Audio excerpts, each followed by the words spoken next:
মহাব্বত, কোরআনের মহাব্বত, আল্লাহর মহাব্বত এত বেশি ছিল।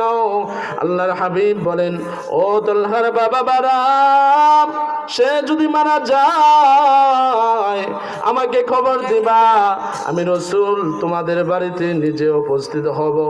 আমি নিজের হাত দ্বারা তালহাকে গোসল করাইব, কাফন পরাইব। আমি রাসূল নিজে তালহার জানাজার নামাজ পড়াবো। আমি নিজে তালহাকে কবরের মধ্যে রাখবো। কে বলে রাসূল সাল্লাল্লাহু আলাইহি ওয়াসাল্লাম বিদায় নিয়ে চলে আসলেন। কিছুদিন অতিক্রম হওয়ার পর আল্লাহ রাসূলের কাছে খবর আসলো, ইয়া রাসূলুল্লাহ, ইয়া হাবিবাল্লাহ, ওগো আল্লাহর নবী, কিছুদিন আগে যে আপনি আপনার ছোট্ট আশিককে দেখতে গিয়েছিলেন, এই ছোট্ট আশিক দুনিয়ার মধ্যে আর বেঁচে নাই, আর দুনিয়ার মধ্যে বেঁচে নেই। আল্লাহর হাবিব সাল্লাল্লাহু আলাইহি ওয়াসাল্লাম সাহাবীকে বললেন, সে যে মারা গেছে আমার কাছে তো খবর আসে নাই, খবর আসলে তো আমি অবশ্যই যেতাম। তিনি রাগান্বিত হয়ে গেলেন।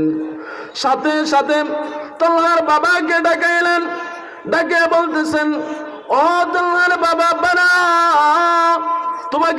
তোমাকে না আমি বলে এসেছিলাম, আমার ছোট্ট আশিক যদি দুনিয়া থেকে বিদায় নিয়ে চলে যায় আমাকে বলবা, আমার কাছে কিসের জন্য তুমি সংবাদ দাও নাই?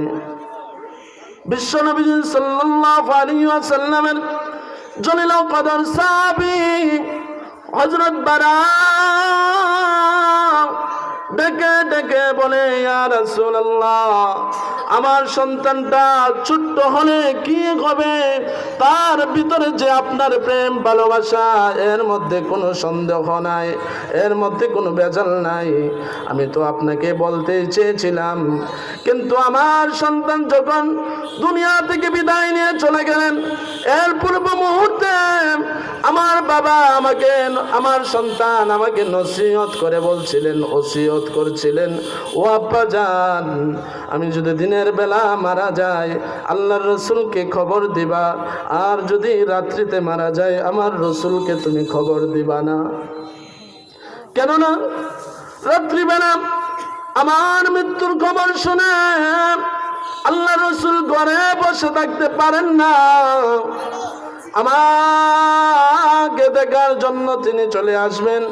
আর রাত্রিবেলা পাহাড়ি গিরাপথ দিয়ে যদি আমার রাসূল আসতে যদি কোনো কষ্ট হয়, যদি মুনাফিকেরা রাস্তার মধ্যে কোনো কষ্টদায়ক বস্তু রেখে দেয়, এই কারণে যদি রাসূলের কোনো কষ্ট হয়, আল্লাহর কাছে গিয়ে আমি রাসূলকে কষ্ট দিয়ে মুখ দেখাতে পারবো না। ও আমার আব্বা, দিনের বেলায় মারা গেলে রাসূলকে খবর দিবা, রাত্রিক বেলা মারা গেলে রাসূলকে খবর দিবা না। বলেন আল্লাহু আকবার, আর জুড়ে বলেন আল্লাহু আকবার। তো ছোট্ট বাচ্চা যে মৃত্যুর আগ পর্যন্ত মৃত্যুবরণ করবে, এই সময় চিন্তা করেছে যে রাসূল সাল্লাল্লাহু আলাইহি ওয়াসাল্লাম, আমি যদি রাত্রিবেলা মারা যাই, রাসূল যদি রাত্রিবেলায় আসেন, আল্লাহ রাসূল সাল্লাল্লাহু আলাইহি ওয়াসাল্লামের কষ্ট হবে। আর আল্লাহ রাসূলের যদি কষ্ট হয়, আমি মরেও শান্তি পাবো না, আল্লাহর কাছে আমি মুখ দেখাতে পারবো না। ছোট্ট বাচ্চার ভিতরে রাসূলের প্রেম ভালোবাসা এমন ছিল। কিন্তু আমিও দাবি করি আশিকে রাসূল, আপনিও দাবি করেন আশিকে রাসূল, কিন্তু রাসূল সাল্লাল্লাহু আলাইহি ওয়াসাল্লামের পুত চরিত্রের উপর যখন কাফের বেঈমানেরা, নাস্তিকরা, ব্রাহ্মণরা, রামরা যখন রাসূলের ইজ্জতের উপর চুন কালি মারার চেষ্টা করে, আমরা আশিকে রাসূল, নামদারি আশিকে রাসূল, আমরা ঘর থেকে বের হই না, তাহলে বোঝা গেল আপনার আমার ভিতরে রাসূলুল্লাহ সাল্লাল্লাহু আলাইহি ওয়াসাল্লামের সচ্চা প্রেম প্রীতি অন্তরের মধ্যে নেই। কথা বলেন ঠিক কি না?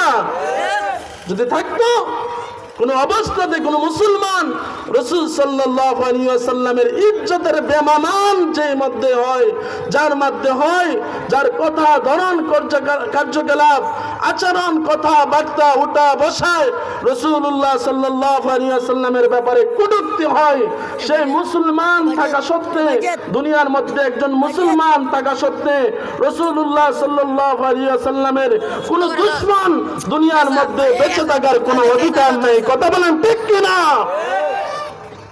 দাবি করি আশিকে রাসূল, কিন্তু রাসূল সাল্লাল্লাহু আলাইহি ওয়াসাল্লামের প্রেম প্রীতি ভালোবাসা, রাসূলুল্লাহর ইশক মুহাব্বত তার কোনো লেশ মাত্রা আমাদের জিন্দেগির মধ্যে নাই। কথা বলেন ঠিক কিনা?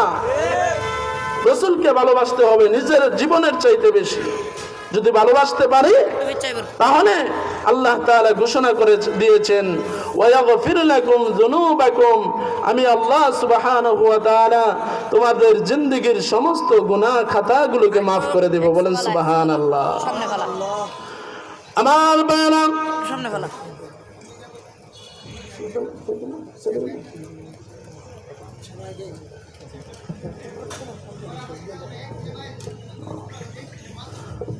আল্লাহ রাব্বুল ইজ্জত ওয়াল জালাল কোরআনের মধ্যে বলে দিয়েছেন কুল ইন কুনতুম তুহিব্বুনাল্লাহা ফাত্তাবিউনি ইউহিব্বুকুমুল্লাহ ওয়া ইয়াগফির লাকুম যুনুবাকুম ওয়াল্লাহু গফুরুর রহিম।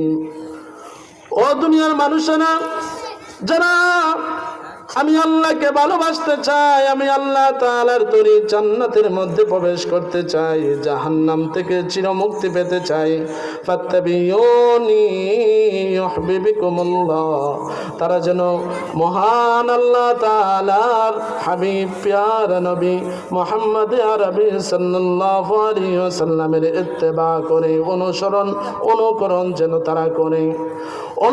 অনুকরণ করলে কি হবে? আল্লাহ তাআলা কোরআনের এই আয়াতের পরপরই বলে দিয়েছেন, যদি অনুকরণ হাবিবে কিবরিয়াকে করার মতো করতে পারে, ওয়ায়াগফির লাকুম যুনুবাকুম, তাহলে আমি আল্লাহ মানুষের জীবনের সমস্ত গুনাহগুলোকে ক্ষমা করে দেব। রাসূলকে ইত্তেবা করতে হবে, রাসূলকে অনুসরণ করতে হবে, যেগুলা ভালো লাগে সেগুলাও করতে হবে, যেগুলা ভালো লাগে না সেগুলাও করতে হবে।